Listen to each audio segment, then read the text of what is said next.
right, good evening and live. Yes, okay. Good evening and live with Rhea. It's Sunday and let's see, my level meter is bouncing. Okay, good. So we're good. Yeah, macadamia nuts and chocolate. Okay, that's fine.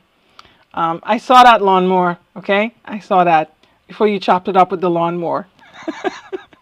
Tank Radio, yes, that was you, okay? I'm going to take some stuff from my Dayton photos and chop it up and put it in. Macadamia nuts and white chocolate, okay. Yeah, look, so EcoFlow, this company, by the way, this thing is powered by EcoFlow. I'm running this whole thing off an EcoFlow battery, which I do pretty much every Sunday because it allows me to use some of the solar power, which I get during the day. So I plug in one of these little things here. Well, I'll show you in a second. I plug in a bigger thing than this. This here is a River Mini, which is a little portable power station. I plug in one of these things to a solar panel and I get power throughout the day. And I just like to use it. It's for fun. It's for preparedness. It actually helped me during a thunderstorm we had a few years ago. I have bigger ones in the house, like literally in the basement. We have something on the order of almost 30 kilowatts of batteries. So, yeah. Can I do a video on the ARRL digital contest? You know, yeah, I'll do a follow-up. I did one on the outset of it. Based on feedback from my contest club, we had all sorts of little things go wrong, mostly with people setting up the software. And, you know, it's been like that. Of course, coming up is Field Day. I'm going to be having some videos on Field Day. And I have a special video talking about my road trip to Dayton Hamvention. Okay, you know these idiots in the Wall Street Journal, these people, journalists, this woman went and she took a road trip in an EV and said, oh, she had to stay by a big giant rooster because she had to stop and charge for 8 hours, which is bull something. And want to keep it kid friendly. But she's, yeah, I actually am doing some videos on the solar setup. EcoFlow actually asked me to do some videos on their smart home panel and the AFCI and stuff like that. Actually, I'm on a lot of phone calls with them where they're doing a lot of stuff. So, you know, and I'm kind of like part of the team. I'm not an employee. I'm just, you know, I just help them out with stuff. And I get to try out all kind of new stuff. Yeah, so anyway. Yeah, so there was this EV road trip and she rented a Volkswagen EV and then, you know, basically went out of her way to charge on the slow chargers. Whereas I took a Tesla to Dayton and I got there in good time. I got there in about the same time it took me and Andrea to get there in 2018 in the Rover, you know. I want to talk about that a little bit too. So today was also the VHF contest. And I think it's still going on. The VHF contest, or it might be done. But the VHF contest was interesting. You know, there were some pretty hot openings on VHF. And Hayden and I did an episode, Hayden VK7HH from Ham Radio DX. You could check him out. He and I did an episode a few weeks ago, probably like a month ago, on sporadic E, on 6 meter propagation. Holy moly, today on 6 meters was smoking. I didn't work any Japanese stations, but some people in you know, nearby here, well, not really nearby here, but in a different town, they worked Japan, they worked China, they worked Korea, South Korea, on 6 meters. Holy moly, that was something. I worked a ton of Europe. I worked like 5 new countries today, and it was pretty interesting. I worked a lot of grids. I worked a few rovers and such like that. So Howie says, where are you doing Field Day? I'm sorry I don't have live comments tonight. I'm going to blow up that setup and do it again. But where am I doing Field Day? So because I generally am with the ARRL, I don't generally do my own Field Day setup. What I might do this year is I might throw a radio in a car and do it mobile class C. I think so. You know, yeah. And yeah, Lon, it's going to be pretty good. I'm actually working on it right now. I'm just downloading all the footage. And I might have a new computer end of this week. because I need one to edit the footage because this computer is a basket case. I'm not streaming using the computer. I'm streaming using ATEM streaming appliance. You know, I've learned in my career working at various media companies and also in the volunteer work I do at my church that hardware is always better than using a computer when it comes to streaming. So, yeah. So, yeah. So, a field day, I might do a little mobile operation. What I do is I drive to different field day sites within the ARRL division, of which I am the director of. All right. Somebody call me the queen of ham radio. I'm not, but I just represent their interests. I'm their humble servant. But I go to their sites. They feed me, okay, which is a good perk. They let me operate their radio sometimes, which is good. You know, I make contacts. I sign their guest books, and I take photos and I take videos, and it's a grand old time. You know, I drive around. Last year I rented a big truck, a pickup truck, and that was the only thing really that that the rental place had. And I was like, okay. Well, this year I'm just going to drive my car. So, yeah, anyway, so tonight we're going to talk about the rules. We're going to talk about this fine that this guy had. It's kind of interesting. There are a number of different opinions on this. I'll tell you straight out, I don't think it's right to use radios on the police and fire frequencies. At the same time, you know, this guy didn't have any intent. I think the fine was a little excessive from the FCC, but they might be trying to send a message. We also talk about the story I talked about on the shortwave radio show, which was Cole MM0NDX. He was, so there are two British hams. One of them's a Scotsman, and the other one is an Englishman. Both of them were detained in Albania. Okay, so Albania is a country that has some kind of history. They were detained, and I made a joke. I said they were detained with Kenwood radios. Where are they getting Kenwood radios from? Kenwood seems to be 1 foot in, 1 foot out in the amateur business, right? Why are they going there with Kenwood radios? You know, they might as well go there with some gold bars. It'll be less valuable. Yeah. So yes, Josh, we'll talk about that. And yeah, so the you know, we'll talk about travel with radios and such like that, and some of the difficulties you'll encounter. You know, I know other people talk about travel, but I'm talking about it from an international perspective. Okay, domestic is a piece of cake. Okay, when you cross borders, when you go to foreign countries, it is completely different, my friends. Okay. So anyway, if you're new to this is Live with Rhea, and I am Rhea. My call sign is N2RJ. I would appreciate if you like and subscribe. And if you are new to this channel, I do a lot of videos and how-tos and such like that. I do on everything from shortwave radio to ham radio to all sorts of little gadgets and stuff like that. I also do some, you know, I might do some off-topic stuff about electric vehicles and solar power, but I'm thinking about splitting that off into a separate channel. One of these companies sent me a neat little piece of radio in this little case. This is interesting. Oh, it's still on. Oops. Yeah, this is pretty cool. Nice little leatherette case. It's nice.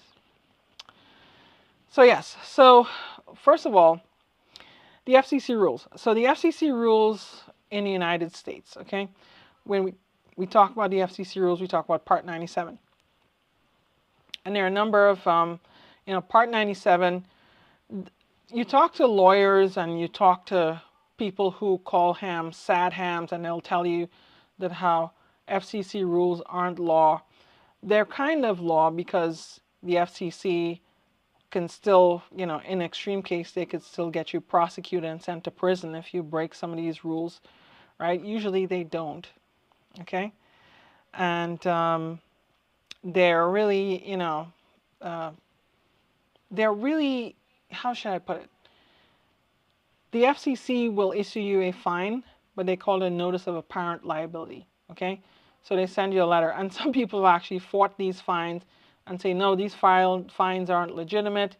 They're just apparent liability. They're voluntary, you know. And the FCC has kind of had trouble collecting some of these fines. Like you've had some really, really big people who, one guy was a lawyer, okay? And yes, Danny, I'll get to that. One guy was a lawyer, and he basically kept opposing the FCC on his fine. He was jamming a net over and over and over again, okay? And what he did was, and it's on YouTube. And this guy was a lawyer, and he basically got a notice of apparent liability from the FCC, and he kept getting these, and he kept challenging them. Eventually, the FCC, he put his license in for renewal. The FCC used a mechanism called red light review, which is where they basically check to see if you owe the government any money. It's kind of circular when you think about it, right? And then they basically denied him the renewal of his license. Okay, so that is the biggest power they have. Yes, they can definitely, through the administrative code, but the first remedy is not to arrest you and send you to prison. Okay, they're going to send you a fine, an administrative fine, and then, if it escalates, they will probably escalate it. It all depends on what you do. There was one guy in New York, right, and he was actually making threats. Like he literally told people, officer down and such like that. And, he has been, he was actually caught by the NYPD. And because he made those threats, he was charged by the NYPD and actually served time in prison for that, because he was interfering with the police. What would you recommend to study Thunder Q for the exam to acquire an amateur radio license? So there are a number of different things, but I, my friend, have something coming up. I'm just finishing up a little project that I can't tell you guys about yet, okay? But watch this channel, like and subscribe, because if you are studying for a technician class license, I have the solution for you, okay? But in the meantime, you can go to the ARRL. They have their free Dave Kassler license course made by Dave Kassler, KE0OG, right? He's he's the OG of ham radio YouTube, and I actually met up with Dave at Dayton Hamvention. So, but yeah, but long story short, there are lots of ways. There's books, there's study guides, there's video courses. Some people, they have enough knowledge to just pass on their own. There are practice tests. You could go to hamstudy.org and you can practice. You can go to Ham Test Online. You can go to other places and study. Basically, the sky's the limit. One other thing we do is I have a shortwave radio show, okay? And I have a shortwave radio show on 5085 WTWW shortwave, and it airs on Saturdays at 8 p.m. Eastern. Yes, this was a time slot they give me. I realize it clashes with some other shows, but the good news is I also throw this up on a podcast, and the podcast, I will put the podcast in the link, but it's basically rjairam.podbean.com. And that actually is on Podbean. You could look for Ria Shack Radio on Podbean. Okay, I'm in the process of getting it set up on Spotify and all those other kind of other podcast platforms, because those are actually where I'm going to have it, for wider general consumption. People have been subscribing. It's really nice, and I've been getting compliments about the shows.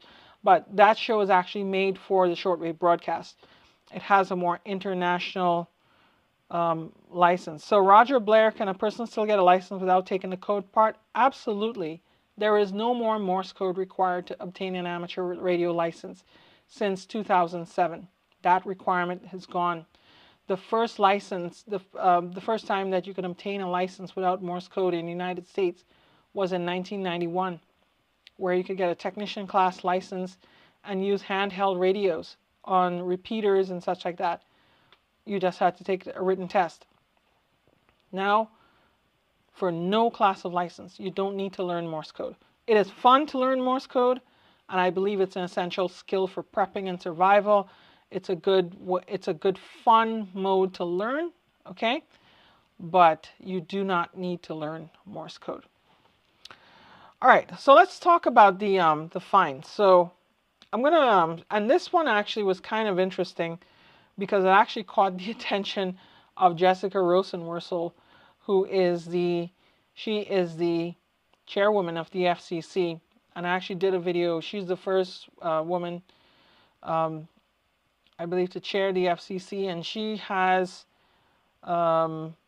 she actually, said how you don't interfere with public safety communications, and basically publicly, scolded this guy and such like that. But there are other people who are saying, and I'm going to bring up the thing now. So I usually get my news from Southgate Arc, right? Southgate Arc, and they're a British thing, but they present some really, really nice. Yeah, okay. So the largest fine of its kind, and let me see if I could pull this up here, picture in picture on. Okay. Yeah, okay, here we go. Is this better? Okay, yeah. So the FCC is pursuing the largest fine of its kind, right? And the newspaper says the FCC is pursuing what it calls the largest fine of its kind against a Lewiston man who the agency acknowledges went astray while attempting to help firefighters during their effort to snuff a blaze near Elk River last summer. So the person is Jason Frawley, right? And I'll read the full story here. I hope they don't, let's see here. It's on, you know what? Yeah.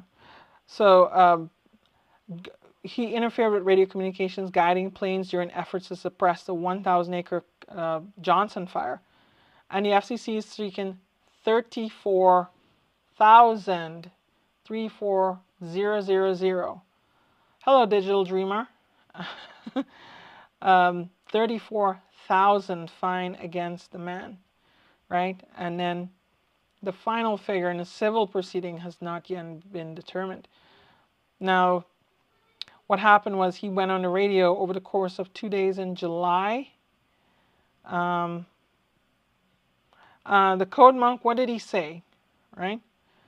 Made 8 unauthorized transition using government frequencies while identifying himself as Comtech, and doing so interfered with communication between pilots and ground crews.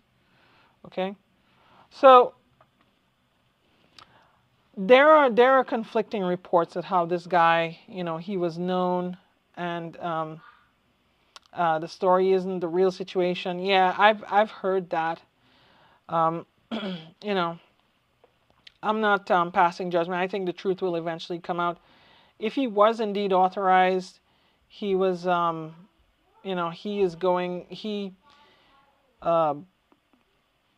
if he was authorized, then they made a big mistake. But on the surface, if the facts are correct, then yeah, you shouldn't be transmitting with a radio on any public safety frequencies. But there are a lot of people saying that how that's not right. Of course, there is due process, right? You can always get your lawyer and you can appeal, and if you feel that you are wronged, you can always go and challenge whatever the FCC says. But at the same time, I think basically if you have an emergency to report, you have to dial 911. 911 is the way to do it. I mean, as stupid as it is, if they just let anybody and everybody communicate on the radio, it's going to be chaos. But we let him talk. But the point of this is to basically highlight, what the FCC's mechanism is for dealing with these kind of stuff. There was a guy over here in New Jersey who was a moderator of QRZ.com, and he basically, so by the way, the FCC did not pull his license, right? Which I found strange, because usually when they give you a, when they catch you doing something this serious, the first thing they do is they take your license, okay? They basically pull your license, your amateur license.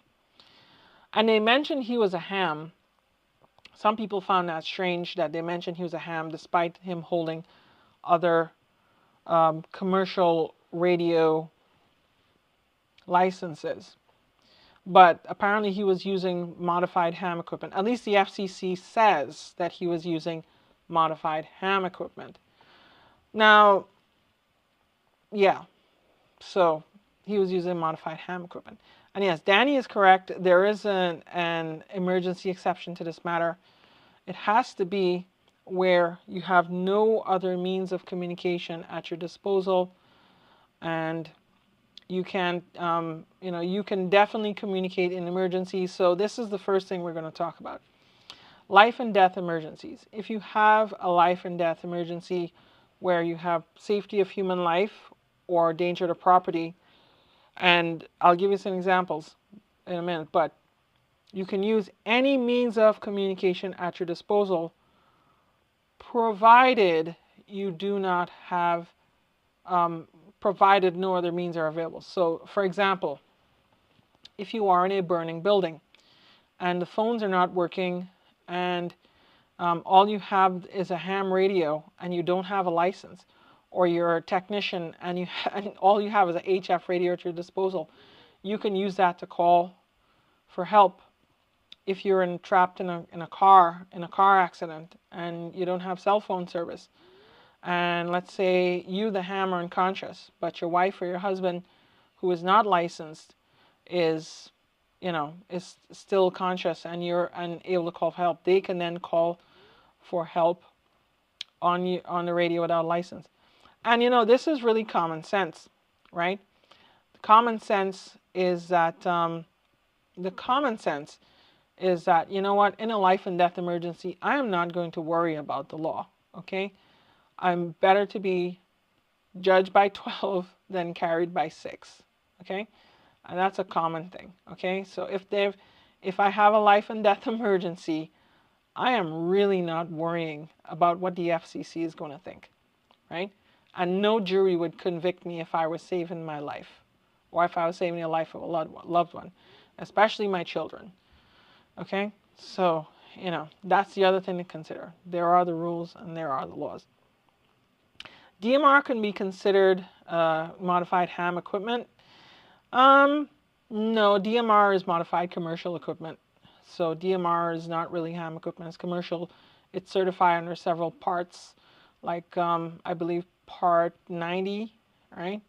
And then you use it for commercial uses. So the guy in New Jersey, apparently what he did was he took a radio and he began interfering with his local first aid squad. Now, he was a member of the first aid squad. During his emergency calls, he was playing a sad trombone, okay? And they found out it was him. The FCC quickly investigated. Now, the FCC pulled his license, okay? The FCC terminated his license. If you go on the FCC database and you look him up, WS2L was his call sign, Dave Larson, you will see that his license is terminated. And the reason they terminated is because he interfered with public safety communications. He admitted to it, right? And then, as a part of the deal, he lost his license. He had to pay a fine. I don't think he had to pay $34,000. I think he had to pay something like maybe $12,000 or $15,000, and he might have even gotten that reduced because the guy is a medically retired corrections officer. And I knew him. He was in East Jersey State Prison. Okay, they don't call it Rahway no more, right? Because Rahway is where they used to send all the gangsters, and the town don't want to be associated with that prison anymore. So anyway, he was a correction officer at Rahway. And, but he used to get his head bashed in by inmates, right? He used to break up inmate fights and all that kind of stuff. He's a friend of mine. And he basically, okay,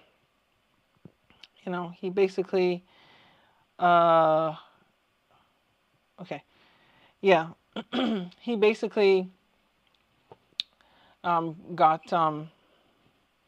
he got popped, and he kind of like retired, and then he was retired, and then the guy was going through some problems. I mean, I feel sorry for him because he was, when you go through that kind of trauma, right, and dealing with the worst of the worst, okay. I mean, you're basically dealing with the gangs of Newark and Camden and such like that, and these guys are hardened criminals, and they're inmates that in prison, and they hate you because you're keeping them in there, right? And they yeah, Rahway was right, exactly. Rahway was the home of the original Second Straight program. Yeah, and Rahway, Rahway is rough. But when you're dealing with this in and out, you expect to be a little damaged inside, and he wasn't right, so he had problems. But they pulled his license. So, all right, let's talk about things that hams do that are really not in that.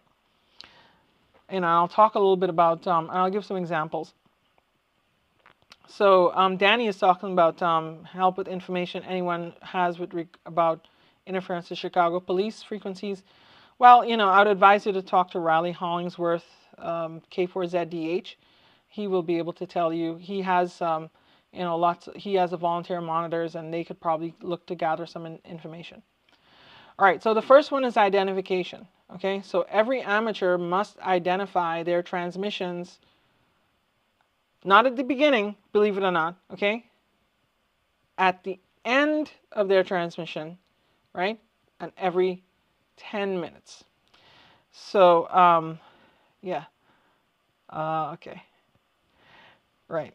Make it your goal not to make ham sexy, of course. Yeah, so, yeah, ham sexy was awesome. But, yeah, so the first thing is that, you identify once every 10 minutes and at the end of your transmission. So you're identifying, like you could start off, theoretically, okay, you could start off and talk to your friend, and then every 10 minutes you say your call sign and they say their call sign. And at the end, you say, this is N2RJ, bye-bye, and that's it, Some people actually do that, and it annoys me because, you have to listen to hear their call signs, for a whole 10 minutes. But that's how it goes. Other countries have different rules, But in this country is 10 minutes. What the ARRL Volunteer Monitor Program has actually been observing some of these radio amateurs that are taking more than 10 minutes to actually, to identify. And that has caused some problems because this, they've been kind of, they're unidentified, basically, unidentified transmission. So it's not that you're going 11 minutes. There are some people who don't identify for like 20 minutes, 30 minutes, and then they figure it's okay. Yeah, in the UK, the requirement is to identify as often as practical. That's true, right? I remember that from when I took my RAE.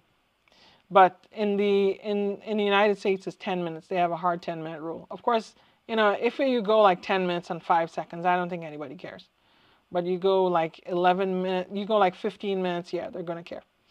All right, so that's one rule. The other rule, we talk about 7200 and 14313, right? Intentional interference is bad. That means you get on to make trouble. There are people who have been actually caught by the FCC and actually been fined for deliberate interference. Okay, they get on nets to harass people. It's not cool, and they basically transmit over and completely interfere with them. That's a no-no. Okay. Unintentionally, what some people also break the rules is with yeah, watch the band edges. Okay, so I was actually looking at the material in the technician pool for my little project, and there was actually a few questions on the band edges. So, for example, if you know, and I'm going to bring up a frequency chart here, right, where the band edges are, and you have to know them. Let me see if I could bring it up here. Right. Okay. So, and then, Okay. So you have low battery. Okay. What's going on here? Right. So you have your bands there, right? And you have, like for example, on 40 meters, you have the lower end of 40 meters being phone, 40 meters phone. Hi, Jim, N3 ROC. Yeah, exactly, Lon. 7175. You sit on 7175. Problem is when you're doing lower sideband, where do your sidebands extend? Okay, they kind of go below 7175, so you're out of band, right? You notice that a lot in contests too. And then, like for example, you go like, I got popped once for actually going below 14150. But that was like, I was completely out of band there. It happens to the best of us sometimes. But 7125, so the minimum you need to be is 7128 because you're looking at staying at least 3 kilohertz on single sideband. So you give yourself 3 kilohertz of room because that's where your transmission envelope is. So you have 3 kilohertz of room on single sideband. That's assuming normal single sideband, not enhanced high fidelity single sideband. If you're doing CW, you want to stay at least 1 kilohertz. So for example, you want to go 14.0, 14.01, right? 14 point, well, so basically 1 kilohertz above 14 megahertz, right? So you don't want to go basically below that because then your sidebands will split out. Hello, Color Radio, KBOTS, KBOTS. Yeah. If you are a general, you do need to stay 3 kilohertz from the extra portion, yes. But remember, the sidebands are directional, okay? So you have, if you're a lower sideband, you have to stay 3 kilohertz above. So for example, 7128, or if you're a general, you want to stay on 7178, right? Not 7175. You want to stay 7178, so that's 7175 plus 3 kilohertz. Of course, at the very top, you could theoretically go to 7.3, but I wouldn't do that because transceivers are not really accurate. So I would stay at like 7299 at least, right? At 14 megahertz, you want to stay, for generals, you want to stay at 14228. Sorry, 14220, probably stay at 14226 because your sidebands are still going to spill over, right? Not 14228, but 14226 around there, okay? And yeah, you need to ensure that your transmissions stay in your band. Now, one thing you also have to know is that the FCC does realize that there are spurious emissions, right? Meaning that there are emissions that are unwanted that will go out of band anyway, and they will go really far out of band. They do have some standards for those that you can adhere to, right? So they could say, yes, you have a limit of a certain number of out-of-band emissions, okay? And so, listening to Ham about a month, no Rich Radio recommend. There are plenty of videos on radios I recommend. I have a few on the channel, but long story short, that's a big topic, and I definitely want to do something on that, okay? But yeah, so you definitely want to stay within the band, right? 60 meters is a special case. They have some stipulations. They tell you that you need to stay on the 5 channels on a secondary basis. You must have 100 watts peak envelope power relative to a dipole, okay? And then you have a bandwidth of 2.4 kilohertz, and you have to stay 2.8 kilohertz, and you have to stay within the band, right? For digital and CW, they want you to stay in the center of the band as well. So, it's kind of interesting. Let's talk about, let's shift gears a little bit. Let's talk about what happened in Albania. So I kind of learned about this on social media, and my friend Tim Elam, V6SH, who is I believe he's the president of the IERU, and he he and I, we meet up at the ARRL board meetings and such like that. Hi Steve, thank you. And I didn't realize who exactly it was until I saw a separate news article. So the Daily Record here in Scotland, right? And they have here this person, yes, I accept your stupid cookies. Okay, so this is Colin McGowan, okay? He is a radio amateur. He is MM0NDX, all right? Those of you who are DXers will know him because he is the editor and owner of dxworld.net, which is a prominent DXing website. So DXing basically is where hams try to contact as many different countries and islands and entities as possible. Cole writes about that on his blog, and he writes about news and such like that. So it's just really, really interesting. So the radio fanatic has told Albanian police, has told how Albanian police seized his gear after suspecting he was a spy. So Colin McGowan, he goes by Col on amateur radio. He was stunned to be quizzed over the radio gear, which has been sent to Albanian criminality laboratory for further examination, right? And they want to establish whether Colin was part of an espionage team during a 5-day trip to the Eastern European country last month. And Colin said, I'm not exactly James Bond, to be honest. I couldn't even wire up one of those video doorbells. I can assure you I wasn't spying. Ouch. I wired up a video doorbell the other day, a Nest, okay, and it wasn't hard. I'm not entirely sure what spying might even entail, to be honest, and I wouldn't know where to start. It all came as a bit of a surprise, but I believe the Albanian authorities' lack of experience or knowledge of amateur radio is what sparked this. They simply hadn't seen equipment like ours, and they wanted to make sure everything was above board. Colin was traveling with fellow ham radio Paul Tittenser. He is from England. I forgot what his call sign was, but he's from England. He's a G4 something. Colin and Paul 61, took a field trip to Albanian capital Tirana to set up a new radio station to broadcast their signals to other enthusiasts worldwide. So, as usual, the media gets it wrong. They weren't setting up a radio station to broadcast. They were radio amateurs going on a D-expedition. Okay? That's all they were doing. They were going to set up radios to work DX. And knowing Cole wanted to do this and probably surprise people on his blog. And Cole's a good guy, So here's the funny and interesting thing about carrying radios overseas. When you carry radios overseas, you usually have to get 2 sets of permission. So in some cases, right? It's probably even more. The first set of permission you need to get is that of the license, okay?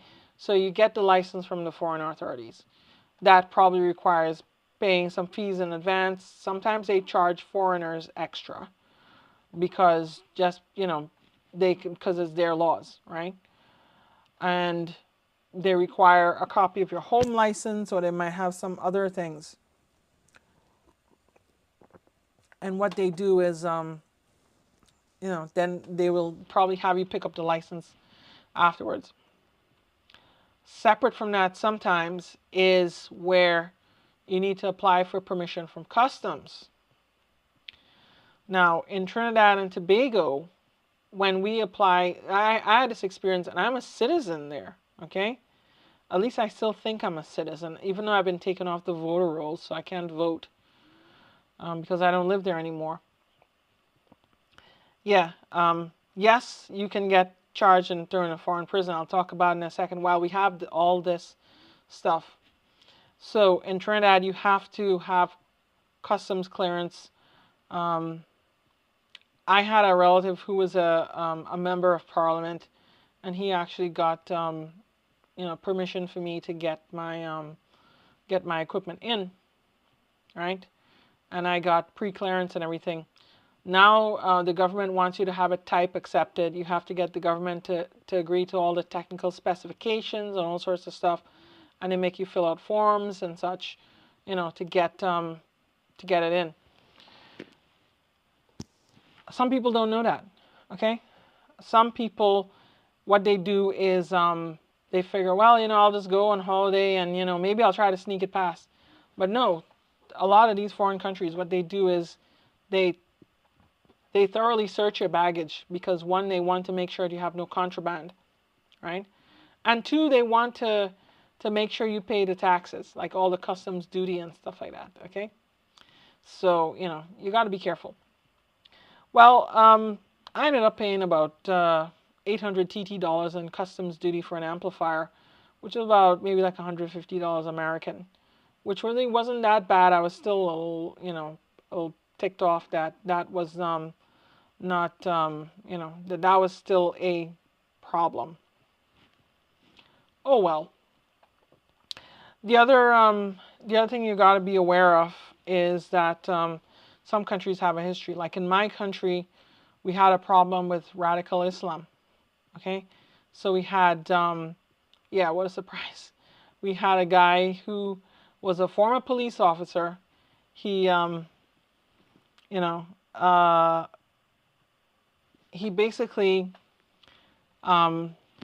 he converted to Islam. He formed his own organization, his own mosque, which was different. It actually was separate from the mainstream ones in Trinidad, right? We have mainstream Muslim organizations called the Anjuman Sunat al Jamaat Association, which is basically ASJA, they call it, okay? And they're actually pretty peaceful. They have like schools and such like that, and they do a lot of charity, and they're good people.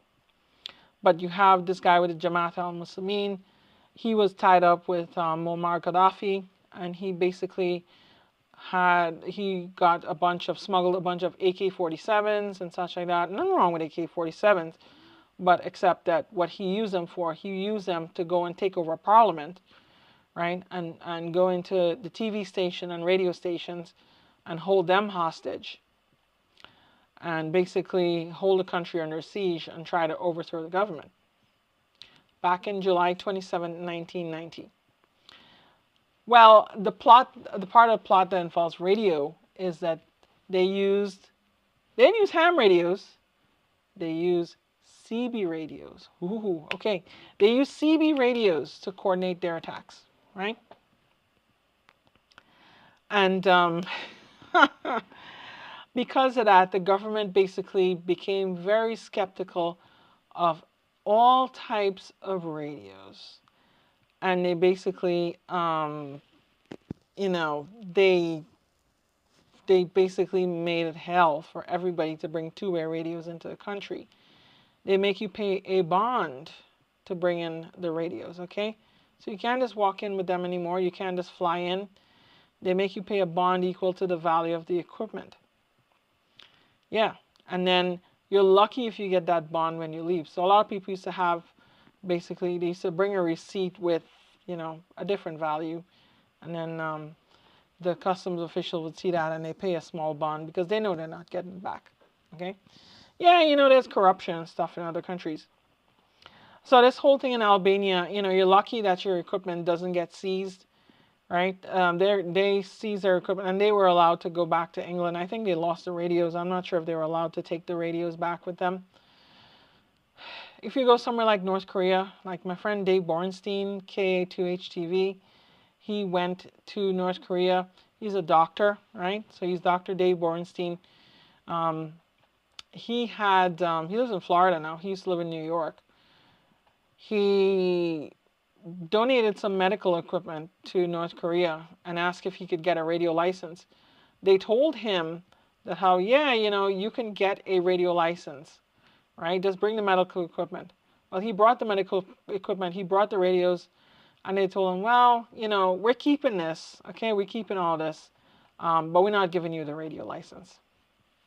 So,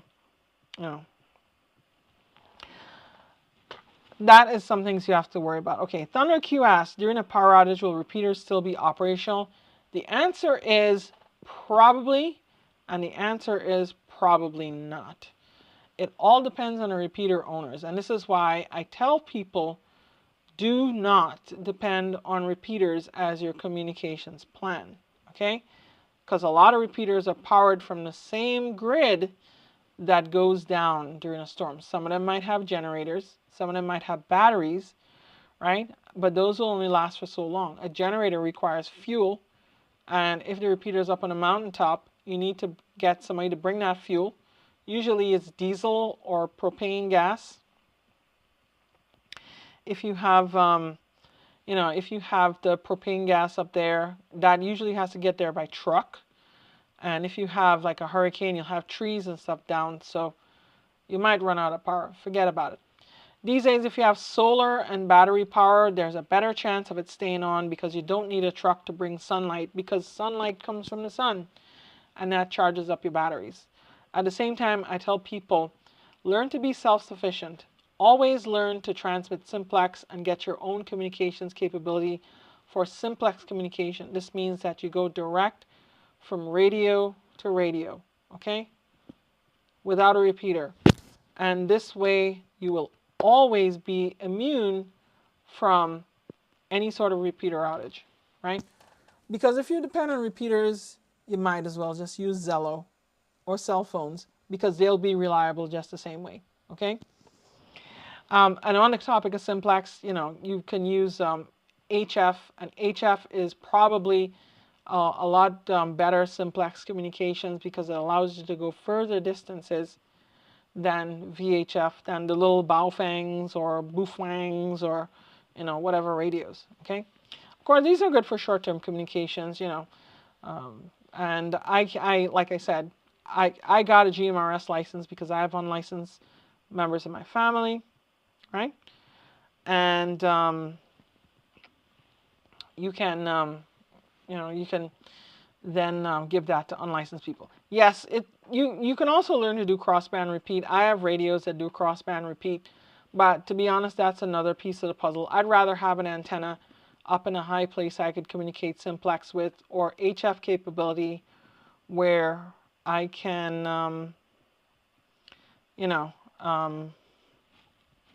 where I can just communicate all over the world, Yeah, I can't say disaster would ever knock out internet or cell comms. Well, whenever the power goes out in my neighborhood, because I don't have, the fiber optic company hasn't wired up my neighborhood yet, right? Planet Networks, they, anyway, I'll tell you about that, the code monk. Yeah, so every time power goes out, internet goes out, okay? My home has batteries, like I said, so whenever the power goes out, it's just an instant 30 millisecond switch to batteries. You don't even see it. You might see a little dip in the lights, but that's it, and then everything continues as normal. I have maybe 3 days of power, right? 2 to 3 days of power with that batteries, and that that carries me through. If I have solar during the day, if I have good sunlight, I could go on indefinitely. Okay. Yeah. So let's see here. Can we still afford an HF radio? Well, there are some bargains you can find at the Hamfest. I usually see some of them. My first HF radio is a Kenwood TS440. I got one for about $250 at a Hamfest in Pennsylvania. It works great, right? I saw one the other day for $350, so that's a good price. Of course, that might be a lot for a lot of people, but you can get into HF for less than $500, right? And you could probably even get into it, for less than $300 sometimes, So MCOM is different on the island, the mainland. Yeah, so Digital Dreamer, yes, I definitely know about that because I lived in Trinidad and Tobago, and I know all about being on an island. Our power is generated locally from natural gas power generating stations, and 3 of them went offline at one time and basically shut down the whole island. The island lost power. Trinidad and Tobago lost power too, but then they have diesel generators on the island, so they kick back on. So other rules that hams must obey. Believe it or not, there isn't really a set bandwidth limit in amateur radio, but they try to tell you to use, you know, the minimum possible and use good engineering practice, right? So that means, you know, don't go too wide. You don't need 10 kilohertz to carry speech. That's just ridiculous. Unless you're doing AM, in which case you have two sidebands, right? So you can still do that. The minimum power rule. So this is one that a lot of radio amateurs actually don't really adhere to, because, quite frankly, they just can't be bothered. But the FCC actually requires us to use the minimum amount of power necessary to carry out the desired communications. So what does that mean? Well, if you are here and your friend is across town and you're all talking, you don't need a kilowatt to talk to your friend across town. Okay? You might be able to do it with 100 watts. You might be able to do it with 50 watts. Right? And, you know, just you could start off at high power and then lower it down to the amount necessary. A lot of times when I'm operating, I keep the amp off, because the amp actually, during the day when I'm running solar, I actually have the batteries charging. I don't run the amplifier sometimes unless I have to, because it'll drain power from the solar that could be going to the batteries. So, you know, I try to keep the power down. And you know, so that's a rule a lot of people don't realize they're violating. You know, so it's always be good to be mindful of that. What other stuff? RF safety. I did a whole video on RF safety. Please do the evaluations. It's not just a good suggestion. It is in the rules, right? So the FCC rules require that you do a station evaluation for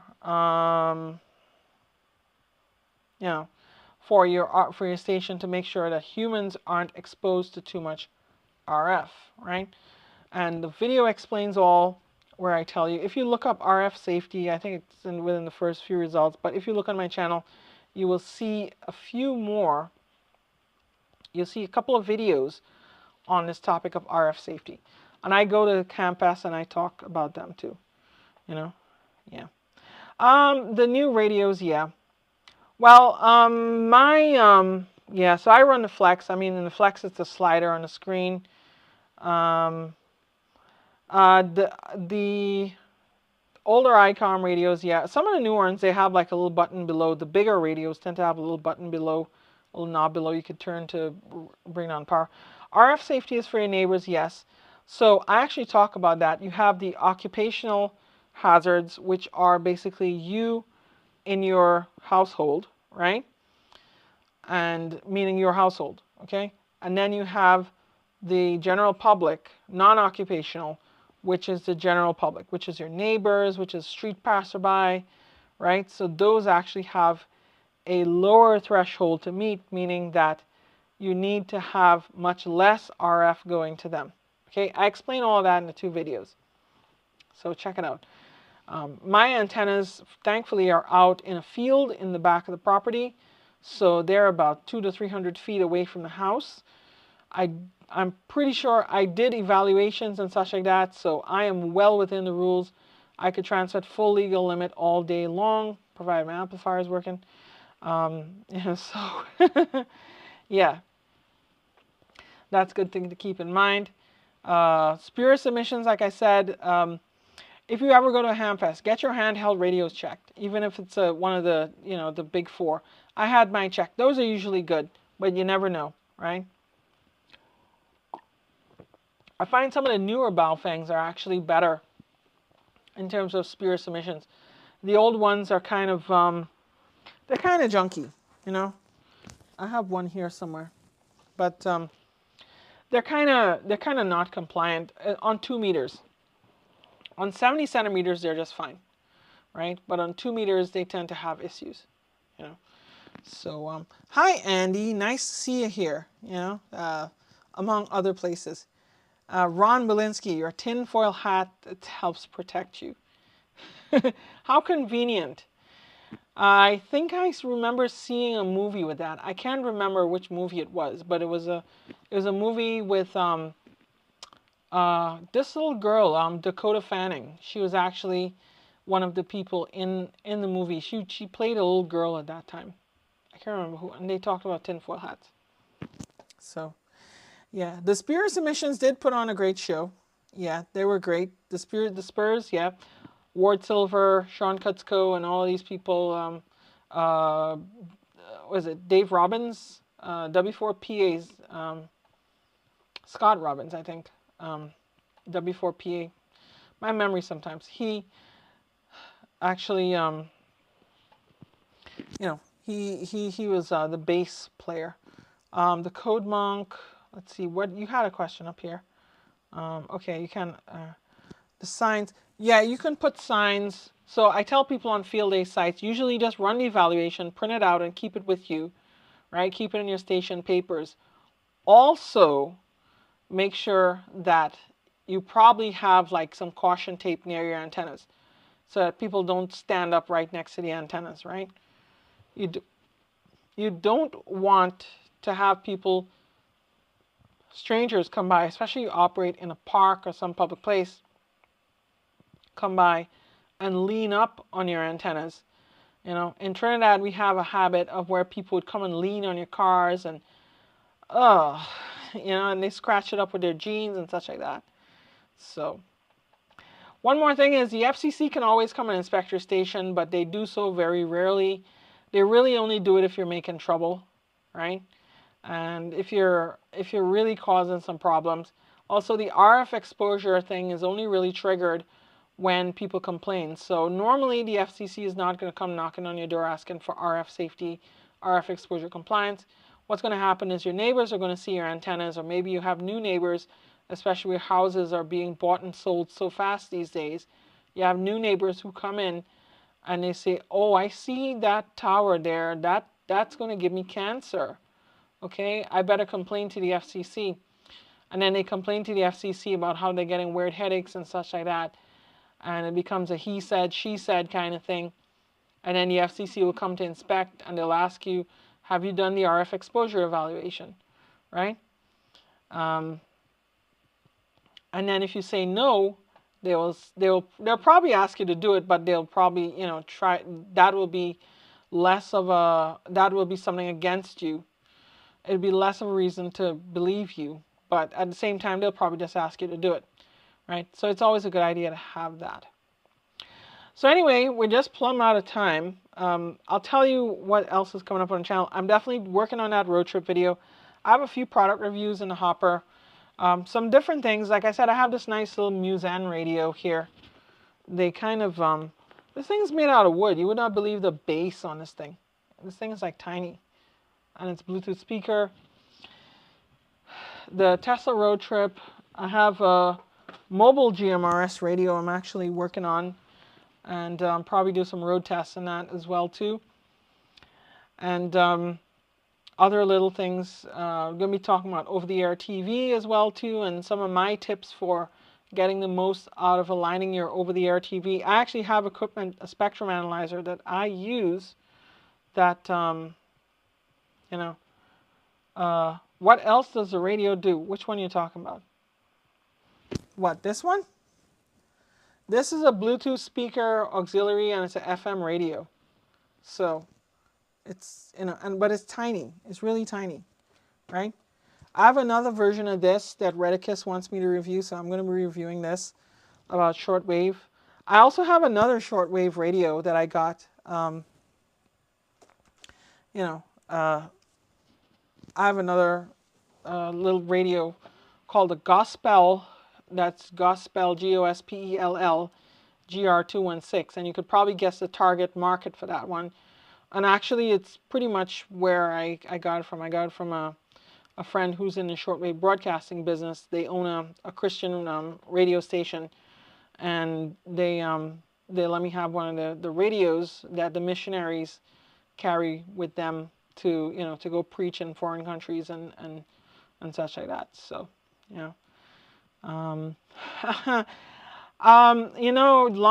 lawnmower. This was kind of interesting because Ted Randall, okay, WB8PUM, he kind of, he was telling me that how, because he runs a 100,000 watt shortwave station, and what he was telling me is that the FCC makes him do field strength measurements near, you know, nearby his radio station. So he's out in Tennessee, right, in Lebanon, Tennessee, and I'm going to be going down. I'm planning to go down there for Huntsville Hamfest. I might fly in there, and then take a tour of the radio station, and do some videos on it, probably some drone flights and such too. But yeah, he tells me that the FCC makes him do field strength measurements nearby to make sure that how they're in compliance, because they pump 100,000 watts on several frequencies at once. Okay, Holly, who's his wife, Holly Mislin, KG4WXV, I believe. She was telling me that sometimes they have to switch on the transmitters, you know, not at the same time in order not to trigger demand charges from the electric utility. So, you know, they tell me the electric bills could be insane, you know, running those transmitters all at once. But yeah, so when you have a high power radio station, yeah. Hey Sigan, how you doing? Nice to see you. Yeah, we're gonna be talking about that, and hot in Tucson, you know. Oh yeah, I need to come visit you sometime down there in Arizona. Just make sure you hide all the scorpions, because I hate scorpions. We had them in Trinidad too. So anyway, peace in 73s, my friends, and I hope you do well. I really hope to see you again. And you know, ham radio conventions coming up. I will be at Marlborough. So Marlborough, which is Ham Exposition in New England, they used to be in Boxborough, but they changed it to Marlborough. Marlborough like the cigarettes, okay? And I'm going to be there because that's actually my convention too, because it's a joint convention of the ARRL New England and Hudson divisions, right? And we're going to be up there doing a joint one. And then after that, I will be at, so that's in August, but first, before that, I will be in Huntsville. I'm planning to be in Huntsville. I'm going to hang out with Kat. We're going to try not to get into too much trouble. You know, I'll let her be in trouble herself. Okay, peace in 73, my friends. I'll see you around. And I'll play the outro, I think. Okay.